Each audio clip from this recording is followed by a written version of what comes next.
1,7%, c'est ce que l'inflation vous prend chaque année en 2026. 1,5%, c'est ce que vous rapporte votre livret A. Conclusion, chaque jour, votre argent perd silencieusement de la valeur. Vous perdez un pouvoir d'achat tranquillement avec le temps qui passe. Sauf qu'aujourd'hui, je vais vous proposer 7 placements concrets qui non seulement vous permettent de compenser l'inflation, mais aussi la dépasser largement. Du plus prudent au plus dynamique, avec des chiffres exact. Et reste bien jusqu'à la fin car le placement numéro 3, c'est un placement que 90% des Français ignorent. Avant de rentrer dans le vif du sujet, petite présentation rapide pour ceux qui me connaissent pas. Je suis Gaël et dans la vie, je suis contrôleur de gestion. Concrètement, mon métier consiste à faire parler les chiffres ou piloter correctement la trésorerie des entreprises, leur permettre de gagner le plus d'argent que possible. Et depuis quelques années maintenant, j'aide les particuliers avec exactement les mêmes méthodes à mieux gérer leurs finances et à investir leur argent. Mon objectif avec cette chaîne est simple, vous faire passer d'une situation où vous étiez dans le rouge chaque mois, vous n'arriviez pas à vous en sortir financièrement,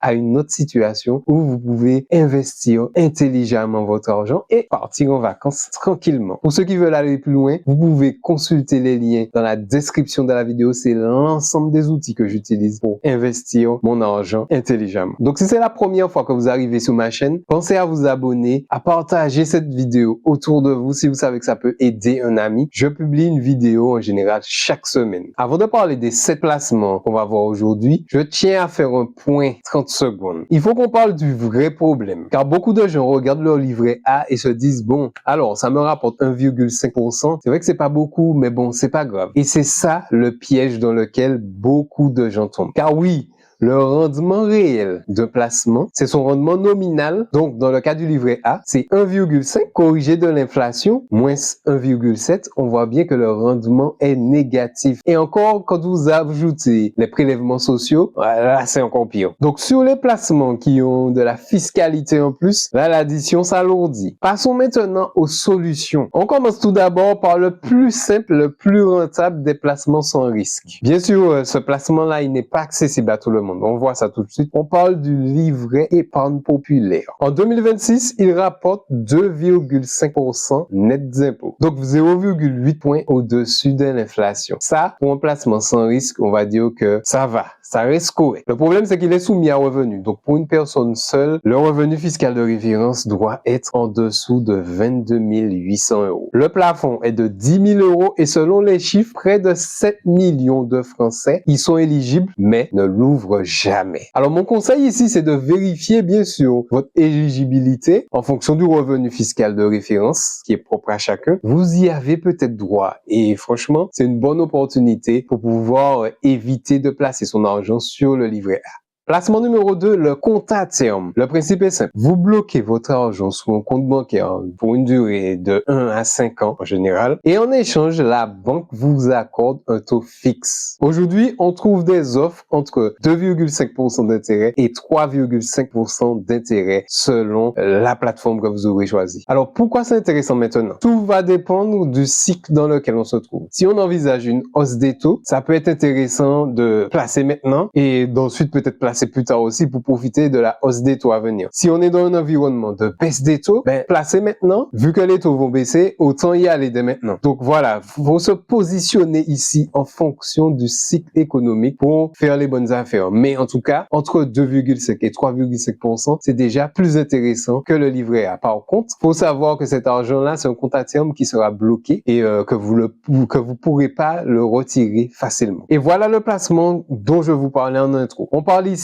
des OAT indexés sur l'inflation. C'est tout simplement un des placements qui peut être intéressant de cette liste, mais il n'y a pas beaucoup de personnes qui en parlent en raison du risque des États, du risque financier des États. Le principe ici, il est quand même assez astucieux. Ce sont des obligations d'État, donc c'est des emprunts que les États émettent et tout sous les marchés financiers. En contrepartie, quand vous prêtez cet argent-là, vous recevez des intérêts. Et ces intérêts, comme le rendement rendement est indexé sur l'inflation, si l'inflation monte à 5%, votre rendement aussi va suivre la même mécanique. Si l'inflation descend à 1%, il suit aussi. C'est la même logique. Vous êtes en gros protégé en cas de hausse de l'inflation. Vous pouvez accéder à cet investissement-là de deux manières. Soit au travers de votre compte titre classique en achetant une obligation, soit au travers d'un ETF obligataire. Mais surtout, prenez un qui est indexé sur l'inflation. Pour moi, c'est une sorte de brique défensive contre la perte de pouvoir d'achat. Placement numéro 4,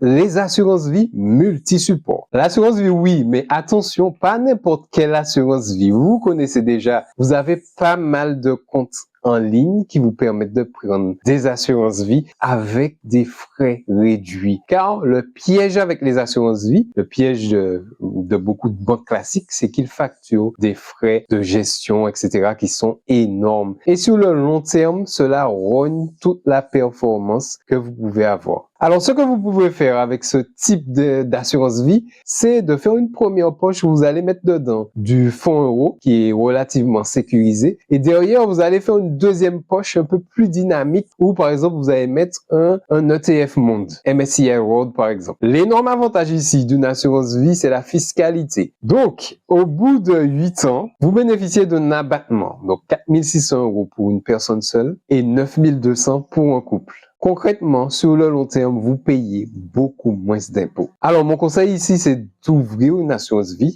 même si c'est avec 100 €, mais histoire de commencer à faire les 8 ans passés, pour bénéficier de l'avantage fiscal. Placement numéro 5, et là, on monte d'un cran sur le risque. On va parler ici des SCPI, Société Civile de Placement Immobilier. Là, on commence à aller dans la pierre. On a été dans la pierre avec ce placement. Concrètement, comment ça se passe? Vous achetez des parts d'une société qui détient un parc immobilier. Voilà, ça va représenter en général des commerces, des bureaux, des entrepôts logistiques et en contrepartie, vous touchez une part des loyers. En 2025, le rendement des SCPI se situait autour de 4,5, donc au-dessus de l'inflation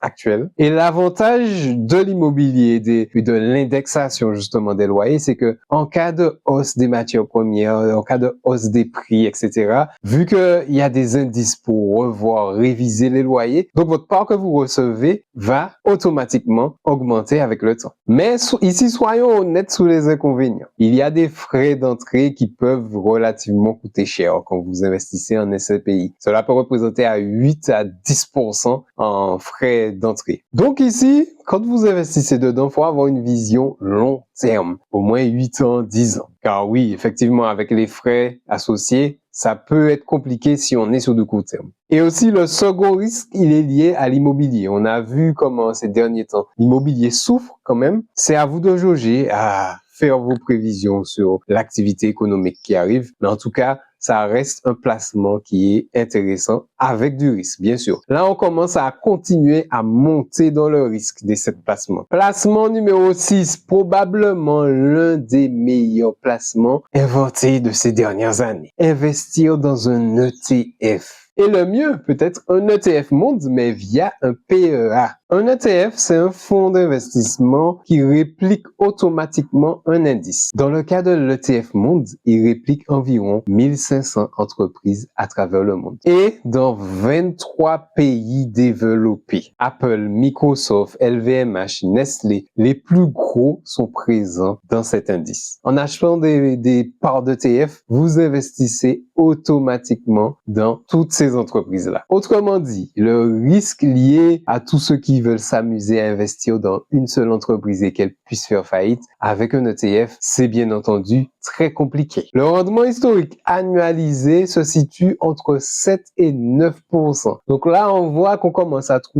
monter en grade et toucher le top des placements là. Largement de quoi écraser l'inflation. Car oui, là, on est là pour retrouver du pouvoir d'achat. Mais par contre, c'est toujours crucial et important de le comprendre. Les marchés financiers sont volatiles. Donc, il faut accepter le risque que votre investissement puisse faire peut-être moins 20%, moins 30% en cas de guerre. L'idée ici, c'est d'avoir une vision long terme pour pouvoir vraiment avoir le temps d'encaisser tous ces chocs-là. Donc, si effectivement, votre horizon d'investissement, c'est à 1 an, c'est certainement pas forcément le meilleur actif sur lequel investir. Enfin, dernier actif stratégique qui a traversé des milliers d'années, l'or. Donc, c'est le placement numéro 7 que j'ai mis dans cette liste. L'or physique ou l'or numérique. Sur les 5 dernières années, l'or a fait une performance exceptionnelle, portée par les tensions géopolitiques et les défiances de la monnaie. Vous pouvez donc acheter de l'or physique, pièces ou lingots, ou encore acheter des ETC. Ce sont donc des trackers. C'est un peu comme les ETF, c'est des indices qui répliquent le cours de l'or. C'est donc plus simple et plus liquide. Si vous voulez revendre et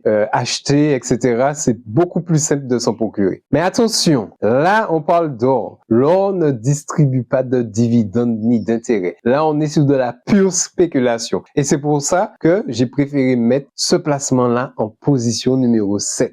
Maintenant, la question que vous vous posez, comment je répartis tout ça concrètement? Car oui, je vous ai donné 7 placements, mais comment vous gérez, comment vous faites ça concrètement? Et oui, j'avais pas vous laisser partir là comme ça, bien sûr. Je vous donne une méthode simple que, en général, je peux utiliser avec les gens que j'accompagne. La méthode de la pyramide.